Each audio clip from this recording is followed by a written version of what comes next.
All right, hello and welcome everyone. My name is Francisco Cantu, and just as I am every week, I am ready to come back with another live stream prepared for you all. If you are watching us on YouTube or Facebook, if you have been watching us over the last few weeks, you know that every week we prepare a presentation in which we look at whatever is going on in the world of college admissions and we try to come up with a topically relevant presentation. So, for example, if it's October, we talk about the FAFSA.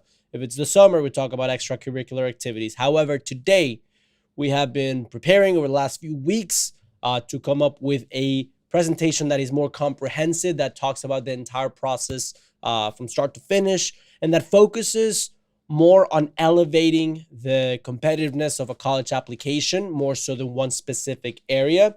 So I'm very excited to go on this 1 hour, 1.5 hour journey with you all. If you want to let me know in the comments, we should be live on both Facebook and YouTube. So if you want to let me know in the comments, and number one, if you are watching us for the first time, or number two, if you are someone who's watched us in the past.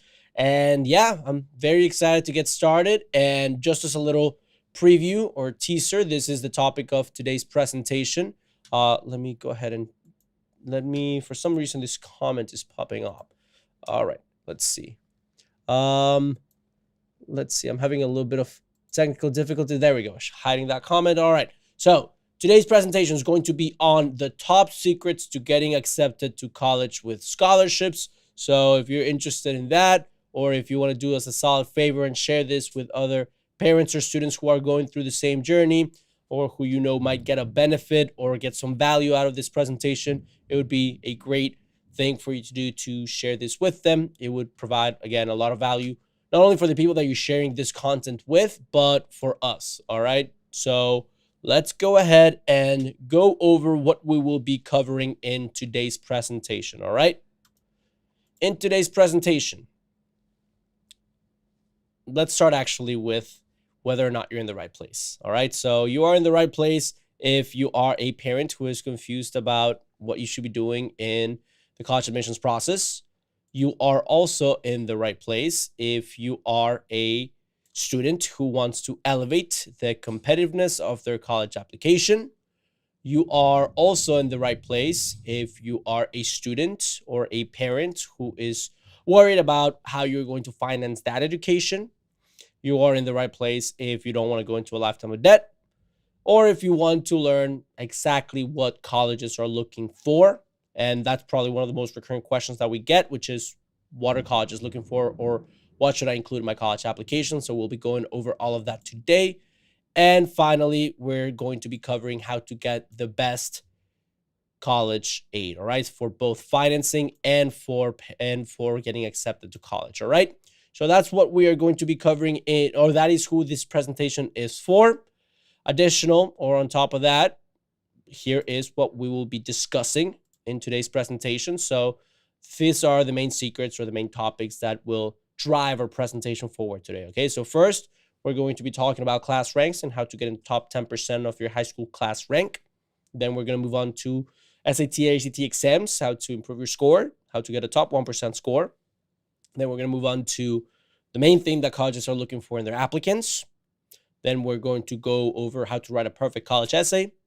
Then over how to get recognized or how to stand out in the world of college admissions in the eyes of top colleges or top schools for the admissions officers.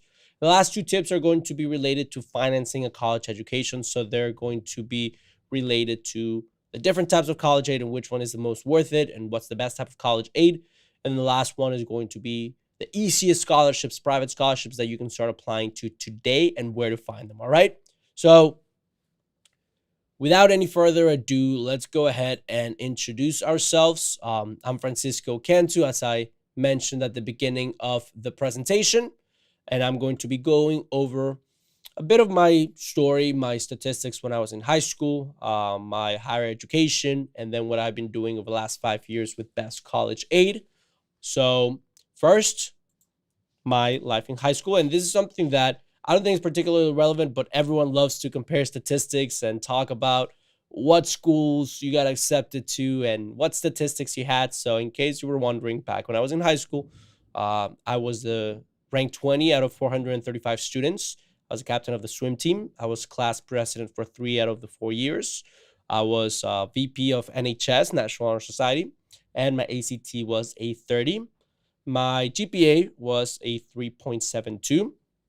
And yeah, those were my statistics for high school. I would say I was an above average student, but I was not necessarily the best Stanford bound, crazy, perfect student. All right. So I was just above average, but I was blessed enough that my family was able to provide or to hire the services of a private college counselor who was very, very helpful for us.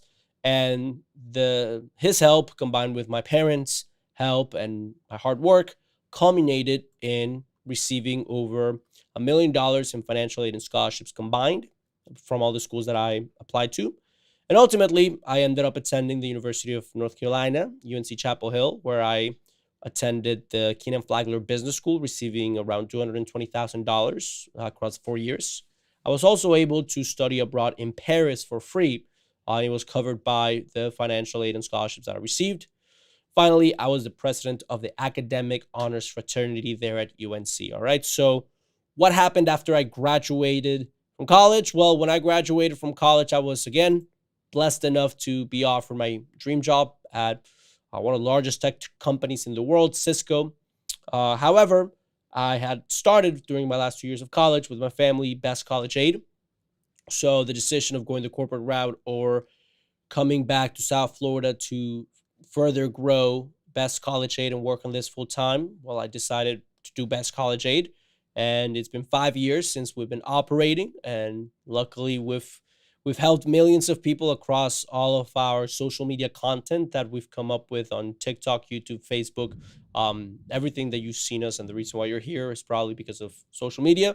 So that's been millions of people that we've reached.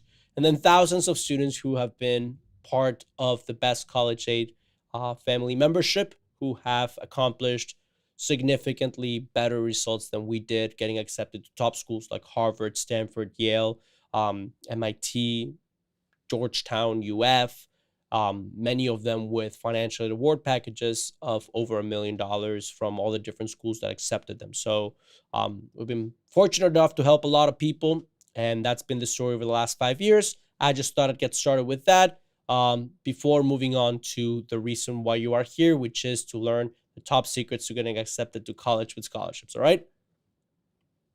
So let's go ahead and get started with the presentation. All right. So first tip or first subject matter that I'm going to be tackling today, and that is how to get in the top 10% of a graduating class.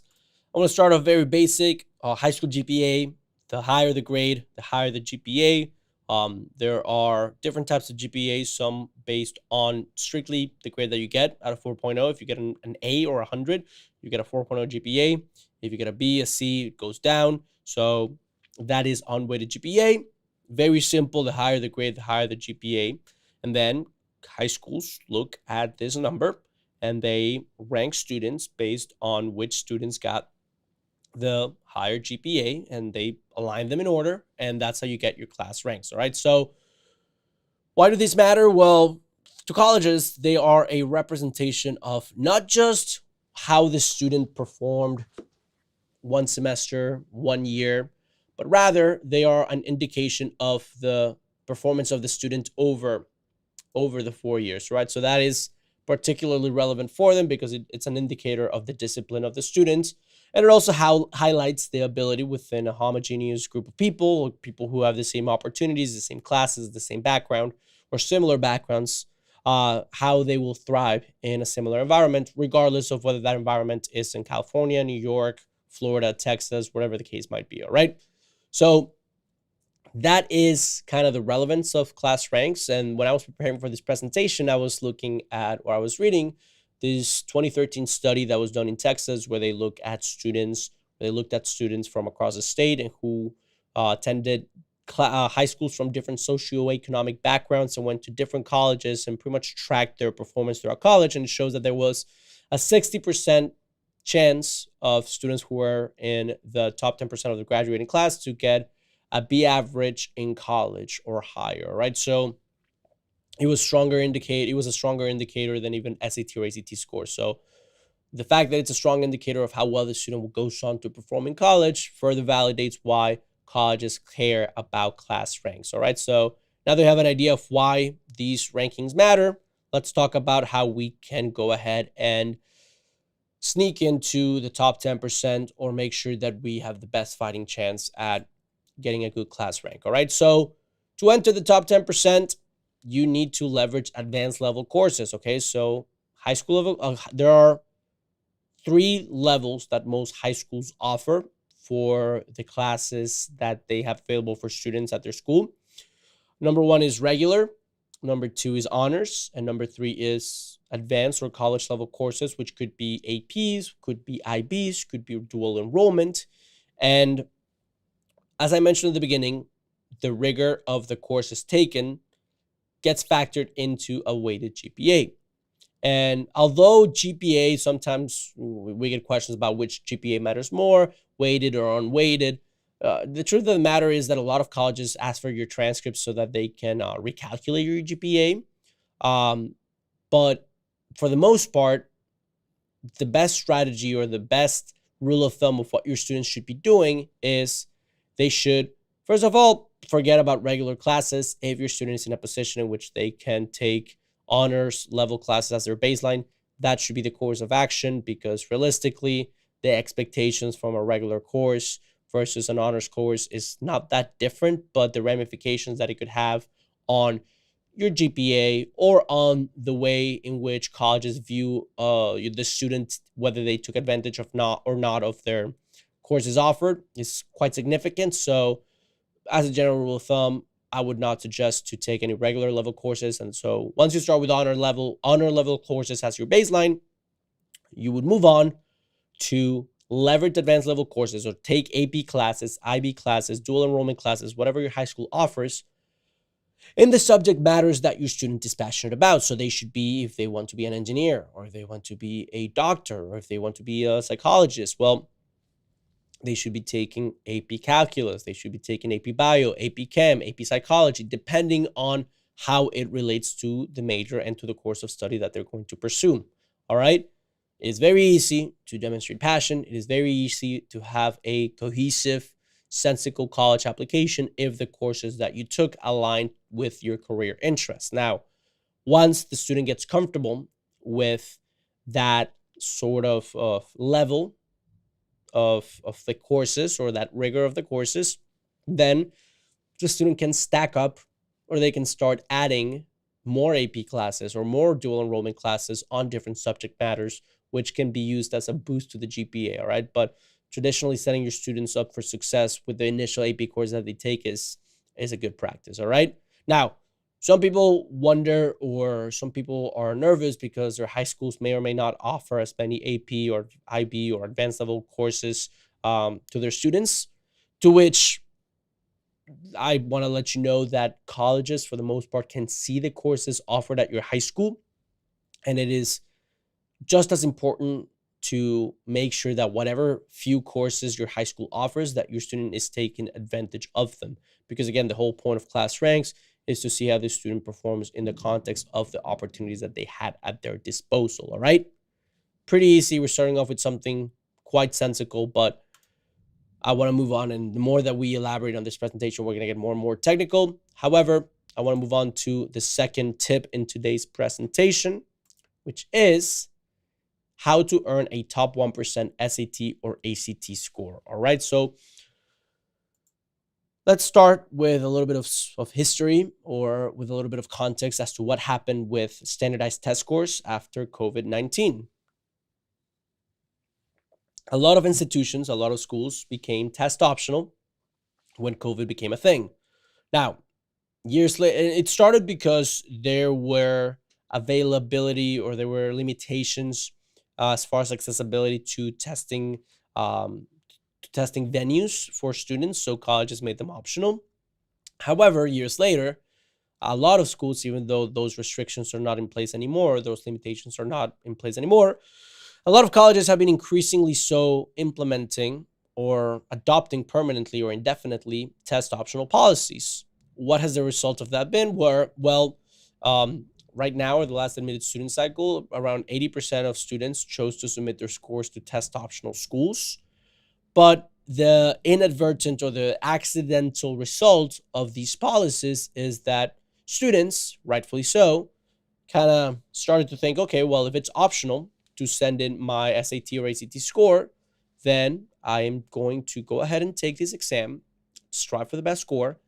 And then if my SAT or ACT is at or above the average of the latest admitted student class, then I'm going to submit it. And if not, then I'm just not going to submit it. All right, so makes sense. And enough students did that over the years that we started to see a trend of SAT or ACT scores going up. All right. As a matter of fact, I want to share with you this evidence, or this study that I found when I was preparing for this presentation, that basically shows two universities, the University of Notre Dame and the University of Virginia, and the latest admitted student class. So for the University of Notre Dame, you can see that it was a test optional school, and 46% of the applicants didn't submit their SAT or ACT scores. 54% of them did. All right, so let's call it half and half.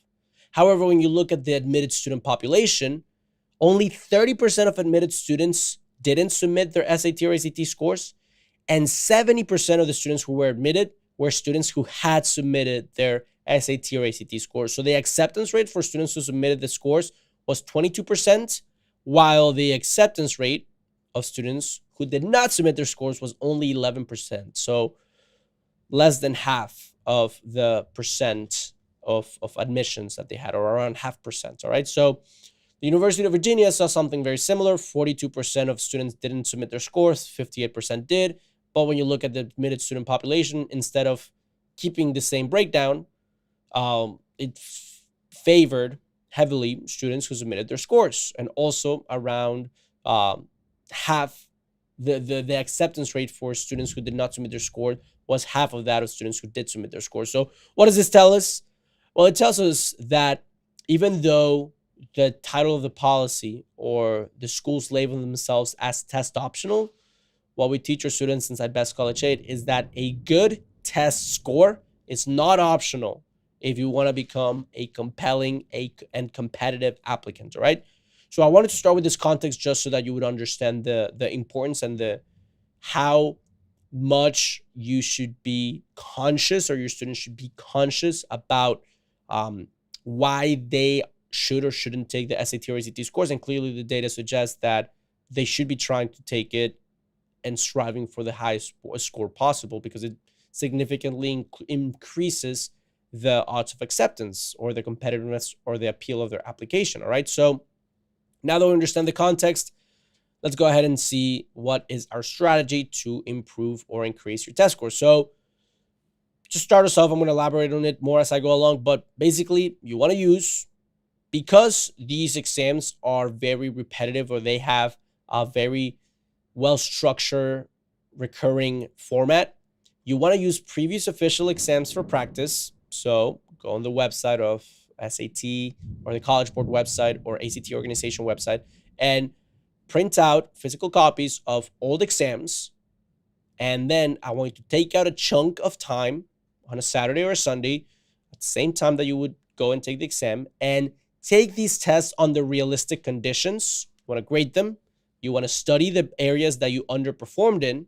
And then, because you printed out 5 practice exams, you are going to repeat the same process, print it out again, take it under real testing conditions, see how it goes, and study the areas of deficiency. All right. So this is going to help you understand the format. Is going to help you understand if you have any recurring mistakes, if you're falling into any recurring traps, and it's going to improve your performance over time, because you're going to get used to how to allocate your time, how to not cave under pressure. So again, all these third-party companies that offer practice materials or study services, they're great, but they're not the best. The best is official materials, because they follow the same structure and they come from the same test makers as the people who will put that piece of paper in front of your student the day of the exam. All right. So prioritize those. You can go on the College Board website or the ACT organization website and find out or find previously released old exams, print those out, and use that as your basis. All right. Always, when reviewing your test, make sure that you're understanding why your answer is wrong, try to identify patterns. And again, the more you get used to the format, how much time you have per question, and how you should navigate the test, the better, all right? The less pressure. Simple enough, okay? Next up, I want to go over the most recurring question we get from students, and that is what our college is looking for. What's the number one thing that colleges care about? The number one thing that colleges care about, let me tell you.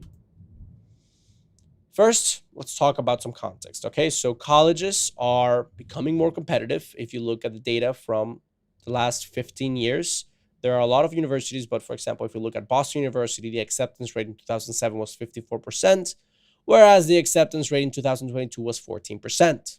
Caltech went from 16% to 2%. Harvard has gone from 9% to 3%. Stanford from 10 to 3. University of Chicago from 34 to 5%. All right. So schools are becoming more and more competitive, increasingly competitive. Okay. Now, there are a bunch of surface level tips that whether it's a teacher or a counselor or an older student or the mother of an older student or the friend of a friend who say and who share and who preach as gospel. And for the most recurring tips that we hear are colleges want students who have taken as many APs as possible, just so like quantity is the best, so just cram and take up as many as you can and want. Another thing that we hear a lot, or that that is very prevalent in the world of college admissions, is a tip of colleges want students who are involved in as many extracurricular activities. So the same concept of quantity. We also hear a lot of colleges, and this is probably the biggest one that I hear. Colleges want extremely well-rounded students. I'm sure all of you have heard this tip. They want students who are good at they play an instrument, good at a sport, good at good grades. So they want a little bit of everything, right? And then the final one is colleges want or only care about activities that are done through the high school or through a big national organization, Boy Scouts, National Honor Society, whatever the case might be. Okay, so I want you to remember these tips or think about any other surface level advice that you've heard about the college related process or about what colleges care about the most. All right, so I want you to think about them, write them down, make a mental note, because we're going to revisit them after we learn the following framework. All right.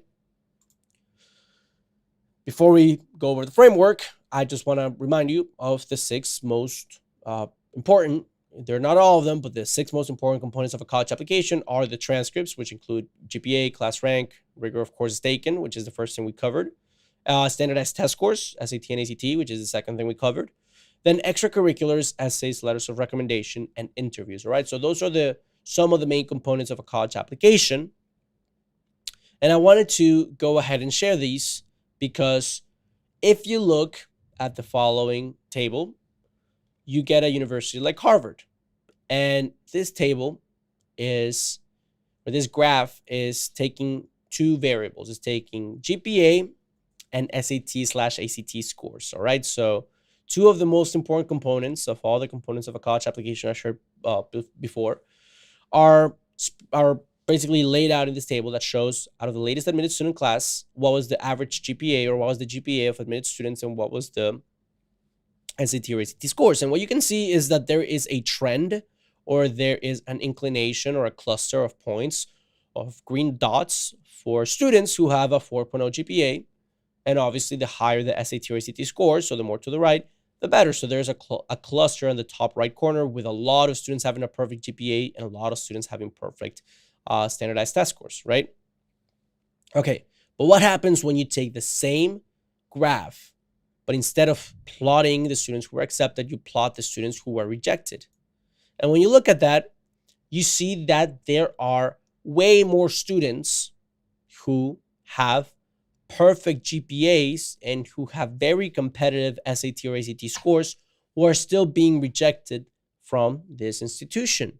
All right, so despite falling within the same spot of the graph, a student could be rejected while another one could be accepted. So even though those are 2 of the main components of a college application, there has to be something else or something extra that is affecting the decision-making process for a student, okay?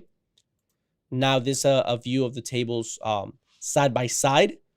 And yeah, we asked the question, how does one break through the noise? How does one go from being a red dot to being a green dot? Okay. So, what do colleges care about the most? And that is being a what we call best college a principal student. Now, principal student is for an acronym that stands for passion, resilience, intellectual curiosity, networking or collaborations, creativity, impact, perspective or cultural intelligence, altruism or social responsibility, and leadership. Okay.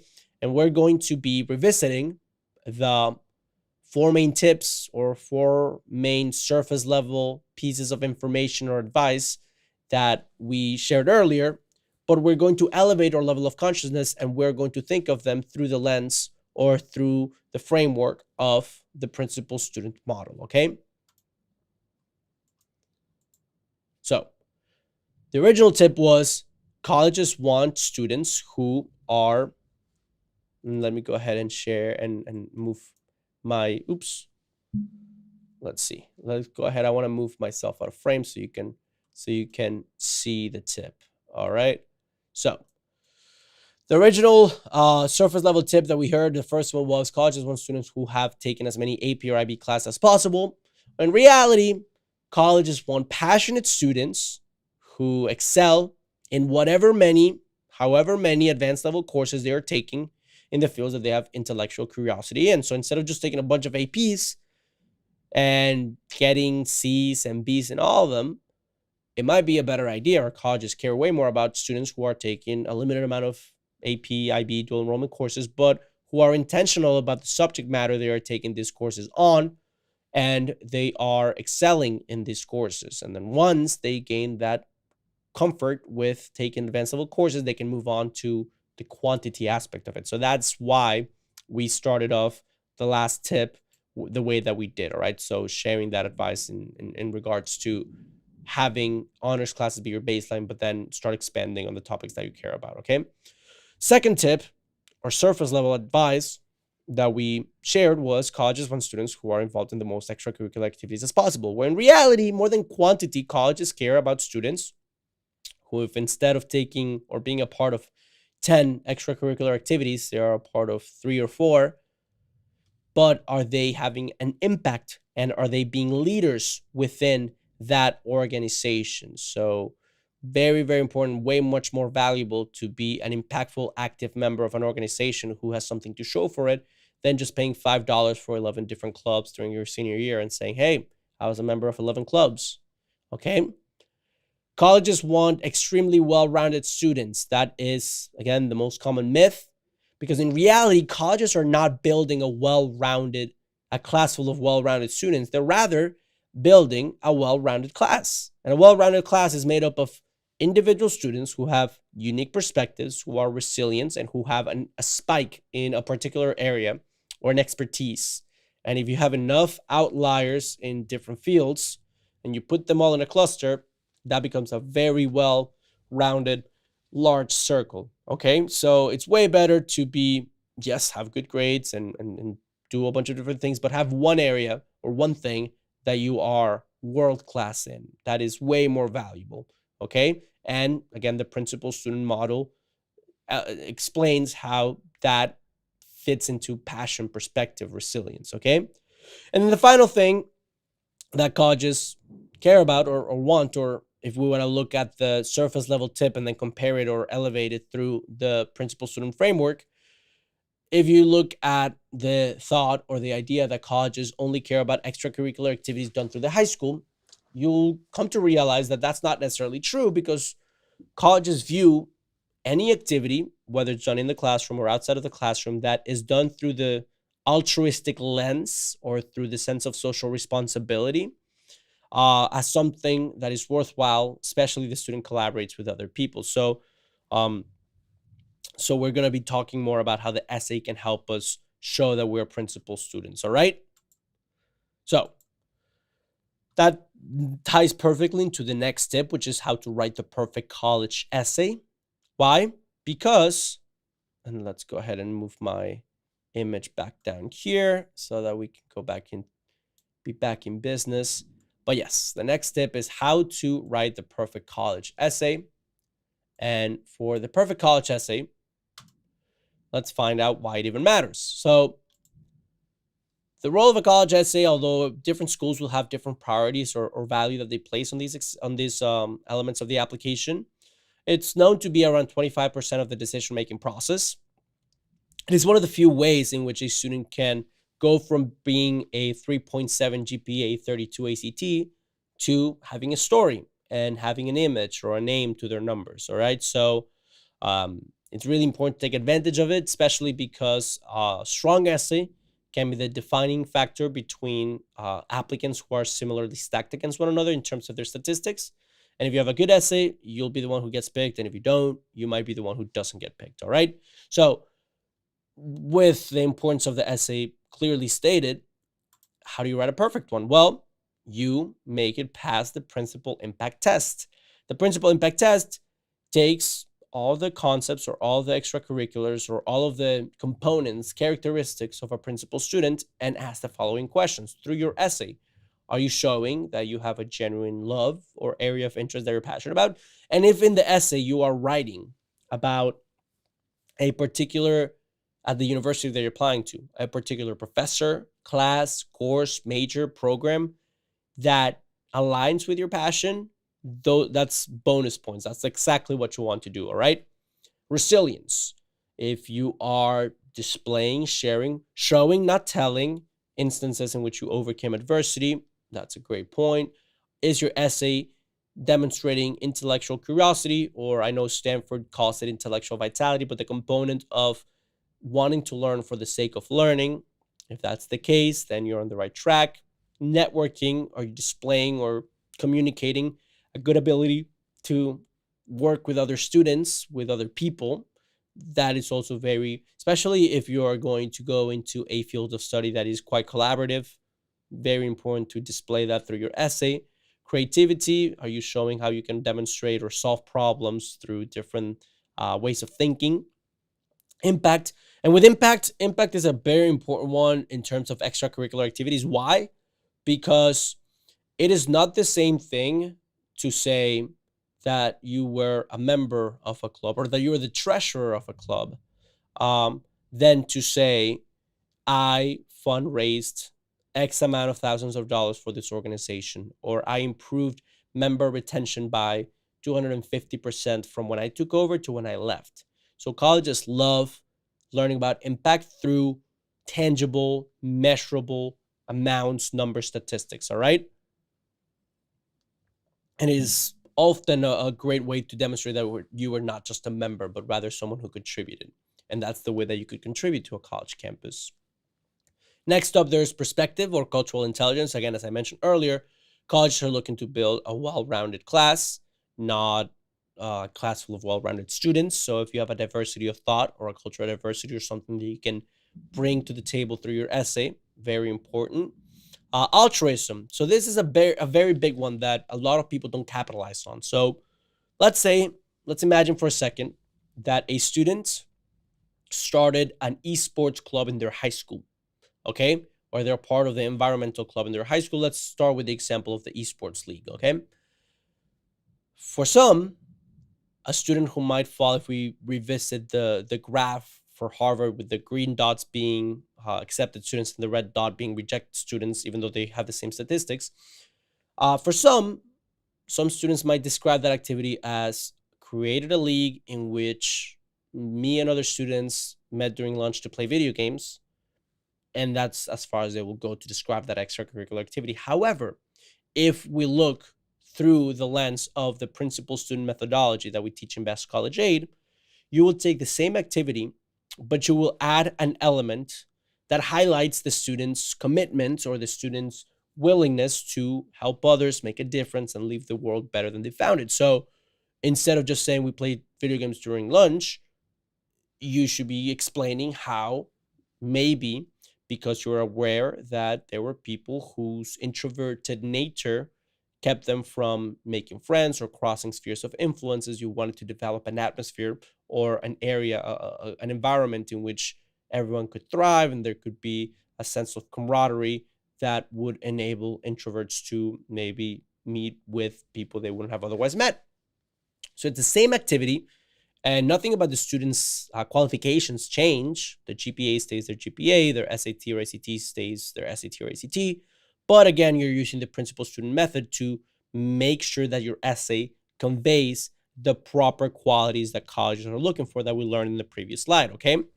So just to wrap up the college essay tip, the last one is leadership. So are you, whether it's through an official title or through the way that you were involved in an activity, and again, it doesn't have to be sponsored by the school. It could be if your parents, if you had to take care of a younger sibling, or if you had to have a job.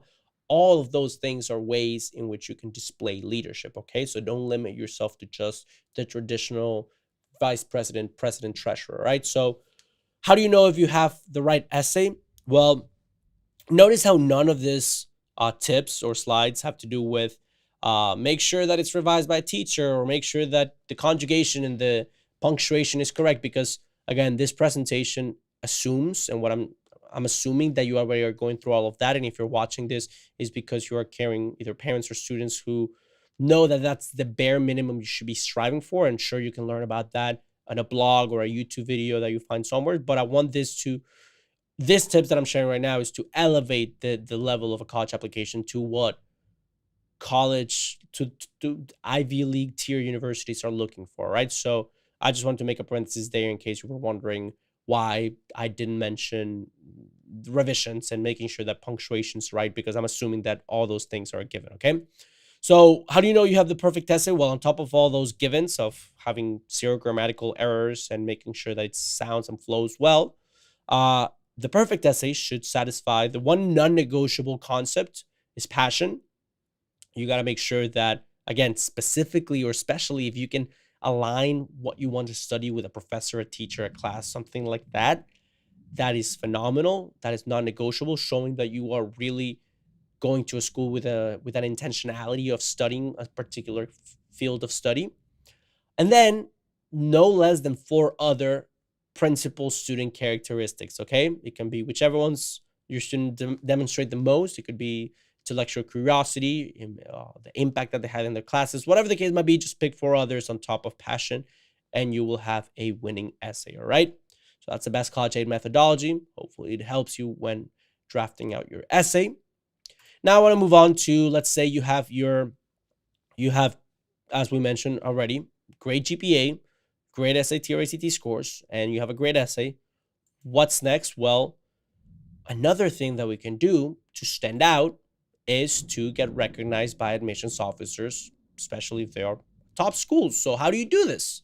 Well, you want to, and again, every school might have a different way of doing this, but for the most part, colleges or universities, they have something that's called the regional admissions officer, and they are the person who is in charge of whether it's your particular school, your particular county, your particular your particular state, your particular region, whether it's the Northeast, the Northwest, or if you're an international student, it might be divided by continents. But basically, these individuals are your first point of contact and the people who will be in charge of your college application. So many people don't know this, and they just assume that, oh, some random office admissions officer is going to read my application. But no, you should be aware that there is a designated person for you. And although every school might have a different processes and different structures, typically there are 3 outcomes that could come out of that initial reading, or this is the way that the process goes. Typically, the regional admissions officers will look at your application for the first time. They'll spend a little while glossing over it, gathering the important information, the highlights. And then the 3 potential outcomes are fast track for admissions, fast track for rejection, or, and before moving on to the third one, around 25% of all applications are rejected after this first reading. But the third option, or the third thing that could happen, is that it gets sent for further evaluation from the rest of the admissions board or the admissions officers. Okay, so how do we make sure that we, assuming that we already got a good class rank, a good SAT or ACT scores, and a good essay because of following 3 tips? Well, we want to put ourselves in a position in which if we can stand out somehow, we do it. So what you will want to do is you will go on Google and you will look up the name of the university or the college that you're looking to apply to, University of Florida, University of Pennsylvania, whatever the case might be, plus the words in quotation marks, regional admissions officer. Now, the quotation marks is just a Google um, um, nomenclature or rule that makes it so that everything that is returned has to have the words in quotation marks. So you Google the name of the school, quotation marks, regional admissions officer, and typically this will send you to the admissions website of the university, and it will give you a list of the officers in their respective regions, or they'll ask you for your zip code and they'll tell you who the admissions officer for your region is. All right. You got their information. Now it's time, if you have any questions, if you have any sort of clarification, if you're inquiring about something, as long as you're being polite, respectful, and you're being intentional with what you're asking, it is a way to attach or to make your name memorable. And also you could inquire if they're doing any sort of high school college tours or campus visits, college fairs, or if you ever go visit the campus. Well, this is something that if you have a point of communication with them, you can take advantage of. And again, adding a level of complexity to your application or something beyond just an essay that can make them recognize who you are beyond just numbers and those six main college application criteria that I shared earlier. All right. Simple enough, quite helpful. Go ahead and Google the name of the school plus regional admissions officer, get that contact information. All right. Now that we have covered all of that, I do want to share the story of my brother David. My brother David, he really wanted to go to Marist College in Poughkeepsie, New York, got accepted there. He reached out to the admissions officer there, and yeah, it worked out for him to get accepted. But on top of that, this other school was offering David a better financial aid award package. So what he did is he used this connection, this relationship that he had created with the admissions officer at Marist, along with the swim coach, because David was a D1 athlete. And together they worked towards bettering and asking for a reconsideration scholarship, which meant $3,000 more every year for David to attend Marist College.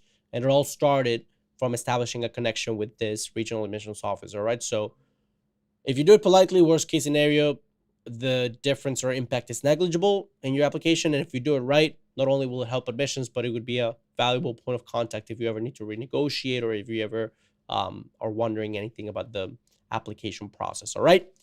Wanted to share that with you all before moving on to the last two tips, which have everything to do with finance and how to pay for college. Now, I do want to let you know that after these two tips, I'm going to go into a Q&A session. So if you have not already done so, or if you have any questions about the college application process, about the presentation, later on, I'm going to be talking about best college aid, anything that you're wondering about, I'm going to be covering in the Q&A after I'm done with the next two slides. So make sure to use that chat feature on both YouTube and Facebook to get your questions answered. All right. So back to the presentation.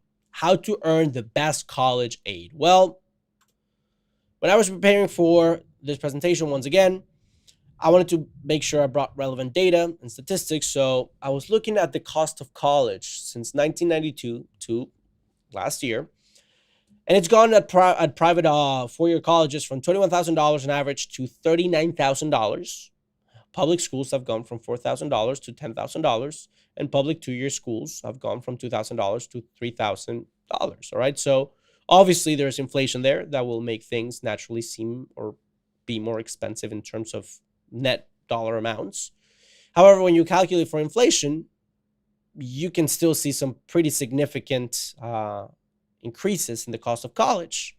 So for example, over the last 30 years, public schools, public four-year schools are 2.25 times more expensive.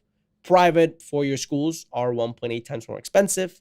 And public two-year schools are 1.65 more expensive. So clearly it's becoming increasingly more difficult to pay for college. Now, what are the ramifications or what is the effect of having these increases in prices? Well, simple, student debt. As of this year, the total student debt is $1.7 trillion. The average amount of money that a student borrows is $37,000. If parents are in a position in which they have to take out a parent loan, the average loan that they take out is $29,000. Borrowers spend on average 20 years paying for college for their student loans. And obviously the impacts here are beyond just the dollar amount that you have to pay back, but they delay, especially in the youth, they delay big milestones like buying a house, starting a family, retiring, all that good stuff. All right. So how do you put yourself in a position, or how do you do it so that you are not part of these numbers and you're not a negative statistic in this world of debt? Well, the answer is pretty obvious. I'm going to obviously elaborate on it, but you want to put yourself in a situation in which you do not have to take out loans. So how do you do this? Well, there are four types of loans. There are four types of scholarships and aid for college, money to fund your education. There's state money, there's private money, there is federal money from the United States government, and institutional awards. State money comes from the state if you live in it and you go to college in that same state. Private comes from private companies and charities and donators and all that stuff. Institutional awards, we're going to talk about later where it comes from. Federal grants come, again, from the federal government. So when I was looking at this data, out of the 100%, or out of all of the financial aid awards that were given out to students to finance their education last year, only 9% came from the state, 12% came from private scholarships, and 26% came from the federal government, which means that more than half of all of the money that went towards students paying their education or receiving funding for their education came from institutional awards. So money from the colleges and universities that the students were attending were giving them money for college. Now, here is where a lot of people make the costly mistakes. Sometimes students will choose a college that they will be applying to because their best friend is going there, or their high school boyfriend or girlfriend, or because they like the football team or the basketball team, or whatever the case might be. And they often neglect the careers that are offered by that institution, and they often neglect the levels of generosity that institution has.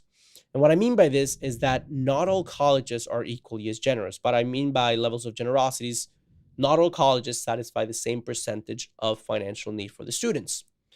Why is that? Well, some colleges have more money in their endowments. Endowments is basically money that the university has to make investments, to pay professors, to give out to scholarships, which is the biggest thing here. And the money for endowments comes from revenue generating activities. It comes from alumni donations. It comes from government funding. But basically what you will see here is sort of a cycle. If you are a student who will need a lot of financial aid, but you're a high accomplishing student, well, more often than not, these universities that are high achieving colleges and universities will have money in the shape of scholarships for you through large endowments. What will this do? Well, you will be a student who can attend this prestigious university, graduate from that university, get a high-paying job, and have disposable income to give back to the university in the form of donations. What is this going to do? Well, this is going to increase the endowment amount that the university has, so that the next time around that there is another high-achieving student with lots of earning potential, well, they will go with scholarships to this university, graduate, get a good paying job, have disposable income, and donate it. So this becomes a cycle. And because they have great donators, the university will have, again, more money for institutional awards. Okay. So it is very important, if you are applying to college, to factor those two things: the careers offered and whether or not they offer what you want to study. And for the aspect of institutional of paying for college, do they offer institutional awards? Because again, at the national average, it was 56%. For the case of me and my siblings and most of the students in Best College Aid, around 80% of all the money that they receive from college comes from institutional aid, because they're applying to generous schools. So that is the easiest and the best type of aid that you can get for college in terms of effort to rewards. So do make that a priority when you are selecting or when you are making your list of schools. Okay. Now, that tip is great, but what it does is it counts on students being seniors or being juniors who are making their list of colleges. What I want to leave you with before we go to the Q&A session of the presentation is a tip on how you can start applying for scholarships today, and that is private scholarships. Now, earlier I was talking to you all about how not most or not much of the funding for a college education comes from private scholarships. Last year it was around 12%. But a big reason why is that people are not applying to the correct private scholarships. People are, and you see all these stories of, I applied to 40 scholarships and I received none of them. People don't go about this the efficient way per se. So I do want to cover something that you can start doing, whether you are in 8th, 9th, 10th, 11th, 12th grade, or even once you are in college, because you can continue to apply for private scholarships while in college. So when it comes to private scholarships, it is important to note that although big national scholarships that cover the entire cost of tuition are very attractive, sometimes they're even more competitive than the colleges that you will be attending, okay? So it is very important to recognize that if you're only applying to those big state scholarships, to those big private scholarships, the Bill and Melinda Gates Foundation, the Coca-Cola, Burger King, whatever the case might be, just know that the applicant pool or the competition will be very, very hard. However, when you look at niche local scholarships, they have smaller applicant pools, and as a result, your odds of winning are way higher. So, where do you find these scholarships, or what's the most worthwhile type of scholarships to apply to? Well, as I mentioned again, you might not get a $50,000 scholarship or a full tuition scholarship, but if instead of applying to 3 of those and getting 0, you apply to 20, 30 local small scholarships of $1, $2, $3, $4,000, and you end up getting three $3,000 scholarships, that's $9,000 that you don't have to take out on loans. And if you would have otherwise had to take them out, or have to take that amount out in loans that have non-favorable conditions, high interest rates, that the interest begin to accrue while the student is in college, that are not subsidized, those $9,000 could end up being, at the end of the term of the loan, $14,000, depending on the conditions. All right. So it's very much worth your while to look at these small scholarships and make the time investment to apply to them. And the best place to find them, again, our students in Best College Aid, they've had the most success when they first start with their high school counselors. Why? Because the list of scholarships that they'll have is mostly based on scholarships that students from the same high school that your student is attending have won in the past. So they're pre-vetted. And also a lot of those scholarships, if they're local enough, they will not be on the online search engines.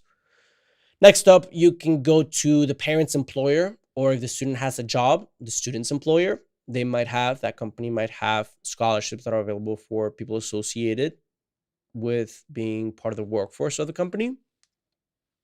Next up, I want you to go to your community, and there are religious groups. It could be your church, it could be community foundations, it could be small local businesses in the area that are looking for, increase their brand awareness, or whatever tax benefit, whatever the case might be, that inspires a local business to have a scholarship. Well, being on the lookout is certainly worthwhile, because as a member of that community, again, if it's at the district level or at the county level or at the city level, you will be competing with maybe tens of people or hundreds of people instead of thousands of people. All right. So applicant pool being smaller significantly increases your chances. I would also go to local chapters of national organizations. So if your student is part of the Boy Scouts, or they are in a big soccer academy, or any other big, something that is large or has a large conglomerate of chapters across the country, if your student is a member of a local chapter, those local chapters might have scholarships available for students who are involved, again, at the district level, at the county level. So great way or place to start looking for scholarships. Finally, state and local governments. For example, David got a big relocation scholarship given out by our county for students who are coming from out of the county. My experience with local scholarships, all the ones that I got were through my high school counselor. So even though I had access to a private college counselor that my parents paid thousands of dollars for, I went out of my way to go to my high school counselor that was kind of underfunded and was attending 2,000 students, because the national average is a little bit less, but in my particular case, it was one counselor for 2,000 students at the high school, and she had a list of scholarships that students had received in previous years from our high school, and that helped me, and I was able to win some of those. So again, prioritize small niche scholarships, and if you have not already done so, I would take a picture or a screenshot of this, because these are the best places to start before moving on to scholarship search engine tools online. The FastWebs of the world, the Schollies, the scholarships.com, all those are great, but they're not as worthwhile as this. All right. So that's what I would do first. Now, I am going to go into the Q&A portion of the presentation. However, I do have an extra tip or secret or piece of information that I think will be relevant for you all.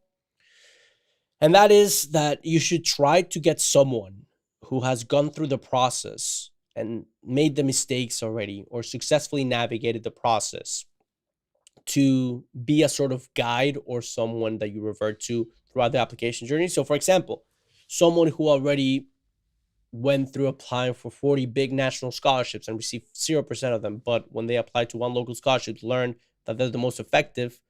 Boom, when they pass that information on to someone else, then they save that student the 40 hours of work that would take to apply for all those scholarships.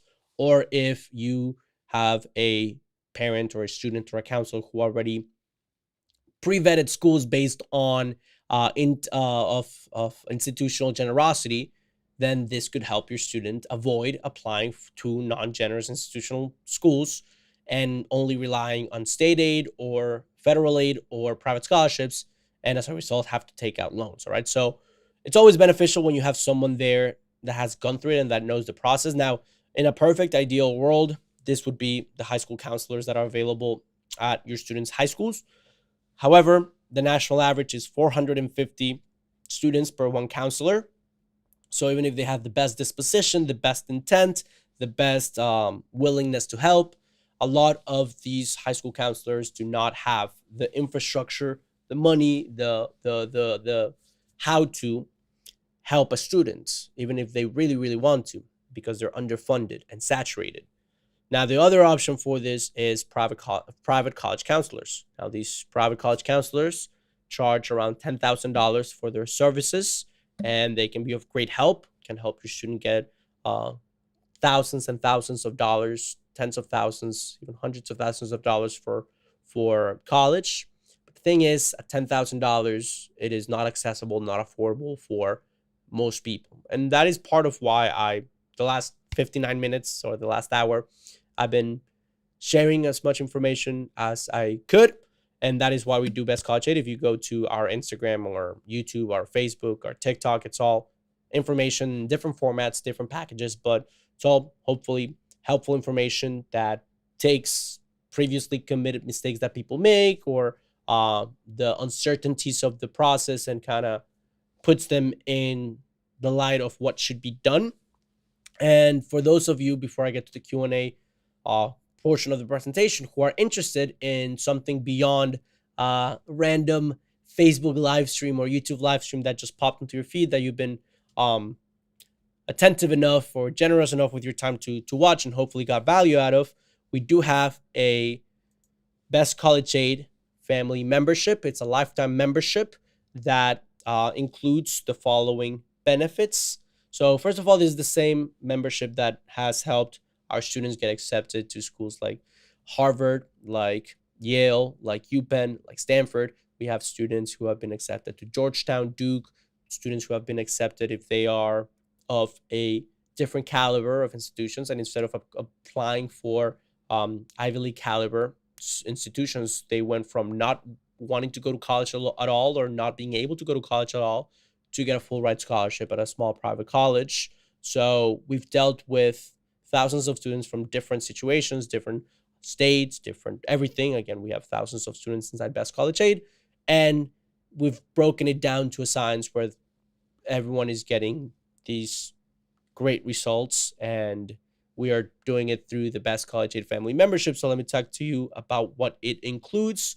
First of all, it's lifetime access to all of the benefits. So if you purchase now, it includes all of the members of the household until the youngest one graduates from college. They can get advising from us, but everything else in terms of access to the courses, access to the discounts, access to the member group for members, all of that is for life, and it gets updated every month. It gets updated. For example, this year the FAFSA is changing, and instead of having an October deadline, it's going to have a December deadline. We are updating the content, all that information is coming up. Or we added, for example, a middle school course for our members or for potential members, but everyone who was already a Best College Aid member got grandfathered into that. So it starts off with access to all present and future content. And again, the content is the skeleton, is the outline of everything that has to be done and when it has to be done by.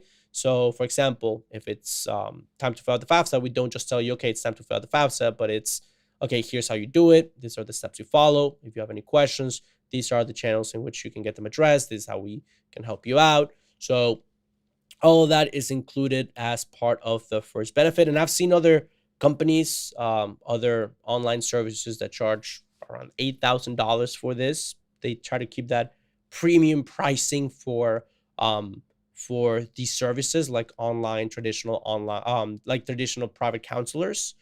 So I just wanted to put that as a reference.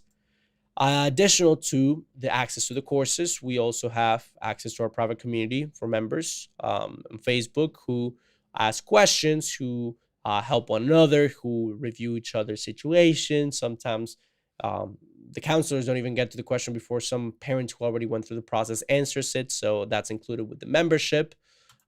We have study materials for the SAT or ACT exams, which are complimentary as part of your membership, and combined with what I shared earlier in the presentation, makes a killer combo for your student to excel at these exams. Part of the membership is also a 30% off the RIA.com site, or the publishing house RIA, Research and Education Association, for the crash course books. So all of our students, we always try to incorporate discounts, and that's one of my functions in Best College Aid, which is to get partnerships, strategic partnerships. And because we saw that a lot of our students were also students who were taking AP classes, reached out and worked out a deal so that all of our students could get a 30% discount for any book that they're purchasing through RIA.com. They just get a special link, and there's no limit to how many times they can use it. So that's also been very helpful for our students. And again, the same spirit of getting things that will be relevant to the students. When COVID came around, we realized that a lot of families did not have access to a laptop or access to a desktop, access to work from home setup, whether that would be again the hardware to make a computer setup work, or it would be the peripherals, headsets or cameras or whatever the case might be.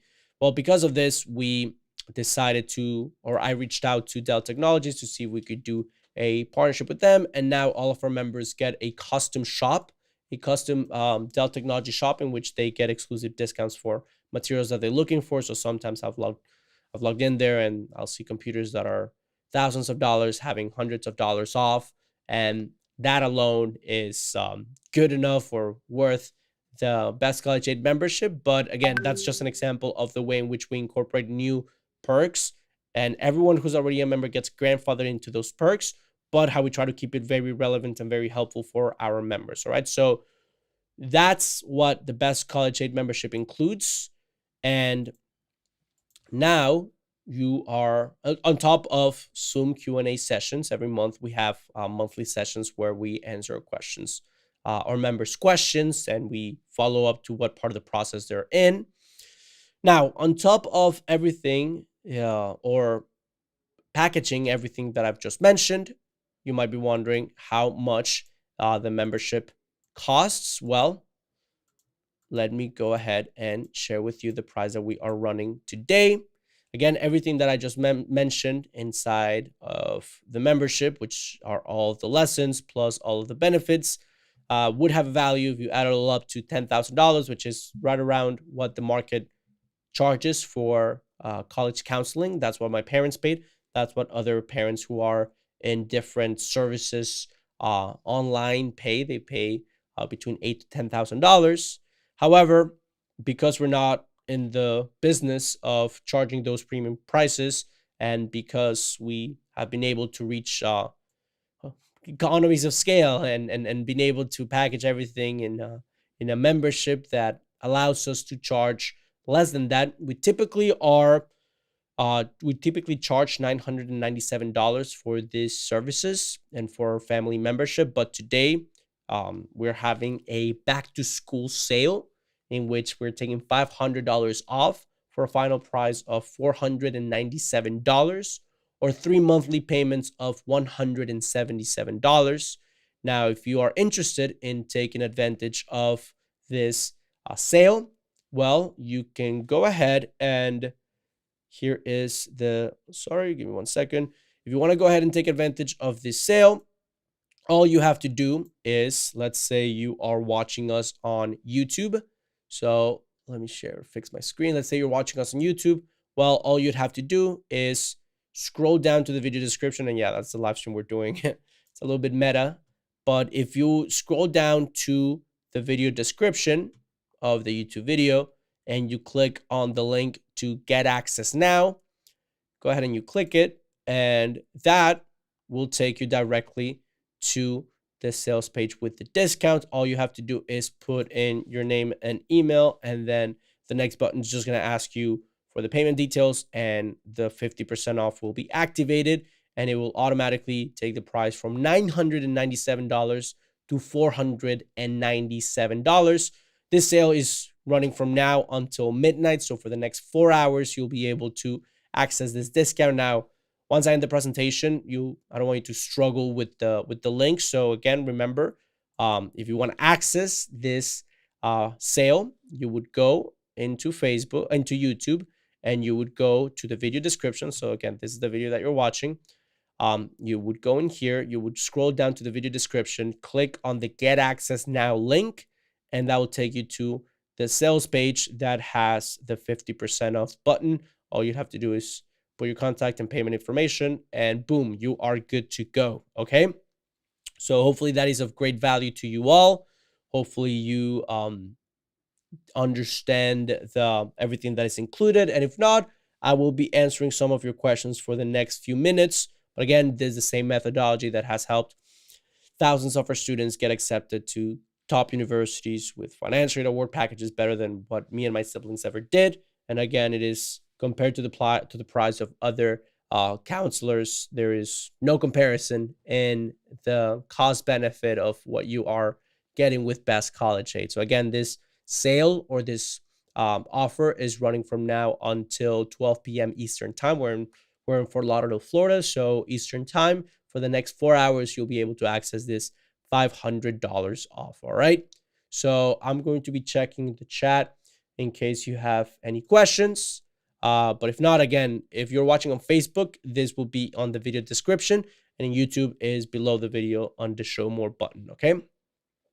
So I see, let's see, I'm looking at the chat and I don't see any questions. So what I am going to do is, let me once again share in the presentation everything that's included inside Best College Aid, so that you can get an idea of what we are offering. Here is our special offer.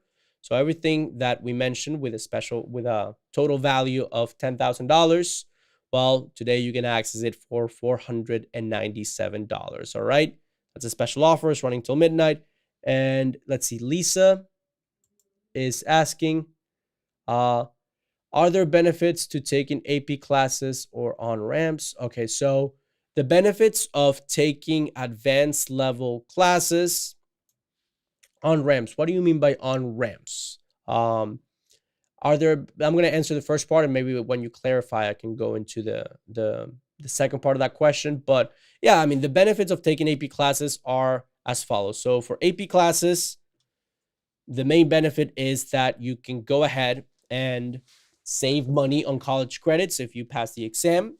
and saving those college credits obviously is going to be a direct implication in your pocket, because you have one of two options. You can either accumulate those credits and graduate early with one degree, or if you get enough credits early, you could spend the 4 years in college, but your student could get a double major and require less college credits to take it. So all in all, it will be a net benefit in terms of how many courses you would have to take in college, which a lot of schools base their tuition or base their pricing on the amounts of courses taken and how much they charge per course. All right. So that is benefit number one of those AP classes. Benefit number two is obviously the implications in your students' weighted GPA. More rigorous classes are weighted on a higher scale, which, if added up, will contribute positively to raising your students' GPA, assuming they do well.